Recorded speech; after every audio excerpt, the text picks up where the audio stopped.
तो इन सब चीजों का सामना करना पड़ेगा। इसीलिए मैंने कहा कि भारतीय जनता पार्टी इस समय सबसे ज्यादा कमजोर है, सबसे ज्यादा कमजोर स्थिति में। 10 साल के बाद भी इतने घबराए हुए लोग। और मैं आपसे कह रहा हूं कि यूपी से आए थे, यूपी से ही जाएंगे बाहर। अगर 2014 में आए थे तो उत्तर प्रदेश की जनता 2024 में इन्हें बाहर कर देगी। क्या देश के लोगों की आंख थोड़ी बंद है? क्या देश के लोगों को नहीं दिखाई दे रहा कि आप चंडीगढ़ के चुनाव को जीतने के लिए बैलेट पेपर पे क्या वोट डलवाए आपने? वोट को खराब किसने किया? अगर बैलेट से वोट ना पड़े होते और सीसीटीवी कैमरा ना होता तो वो भारतीय जनता पार्टी की चोरी और वोट की डकैती पता नहीं लगती। जो वोट की लूट पता लगी है वो बैलेट पेपर की वजह से बची है। क्या देश की जनता नहीं देख रही है कि हिमाचल में एक मुख्यमंत्री को एफआईआर लिखानी पड़ रही है? क्या ये परिस्थितियां आपने कभी पहले देखी होंगी? तो ये जो चीजें आप देख रहे हो, समन आना चुनाव से पहले, ये भारतीय जनता पार्टी के प्रकोष्ठ की तरह काम करते हैं। और आपसे बेहतर कौन जानता है? आपके कई चैनल हैं जो बिक गए, इन्हें भी सीबीआई आई थी इस जमाने में। समाजवादी पार्टी हर संस्था का सहयोग करती है और कोई पहली बार नहीं हुआ है या पहली बार सीबीआई नहीं बुला रही है। याद करो, नेताजी और हमारे परिवार को कितने दिन सीबीआई के अंडर रहना पड़ा। अगर आप राजनीति कर रहे हैं और पीडीए के लिए आप लड़ाई लड़ रहे हैं तो इन सब चीजों का सामना करना पड़ेगा। इसीलिए मैंने कहा कि भारतीय जनता पार्टी इस समय सबसे ज्यादा कमजोर है, सबसे ज्यादा कमजोर स्थिति में।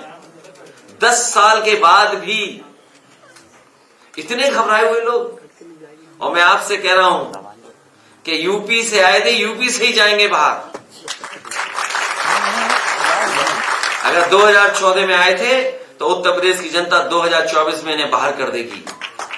क्या देश के लोगों की आंख थोड़ी बंद है? क्या देश के लोगों को नहीं दिखाई दे रहा कि आप चंडीगढ़ के चुनाव को जीतने के लिए बैलेट पेपर पे क्या वोट डलवाए आपने? वोट को खराब किसने किया? अगर बैलेट से वोट ना पड़े होते और सीसीटीवी कैमरा ना होता तो वो भारतीय जनता पार्टी की चोरी और वोट की डकैती पता नहीं लगती। जो वोट की लूट पता लगी है वो बैलेट पेपर की वजह से बची है। क्या देश की जनता नहीं देख रही है कि हिमाचल में एक मुख्यमंत्री को एफआईआर लिखानी पड़ रही है? क्या ये परिस्थितियां आपने कभी पहले देखी होंगी? तो ये जो चीजें आप देख रहे हो, समन आना चुनाव से पहले, ये भारतीय जनता पार्टी के प्रकोष्ठ की तरह काम करते हैं। और आपसे बेहतर कौन जानता है? आपके कई चैनल हैं जो बिक गए, इन्हें भी सीबीआई आई थी इस जमाने में। समाजवादी पार्टी हर संस्था का सहयोग करती है और कोई पहली बार नहीं हुआ है या पहली बार सीबीआई नहीं बुला रही है। याद करो, नेताजी और हमारे परिवार को कितने दिन सीबीआई के अंडर रहना पड़ा।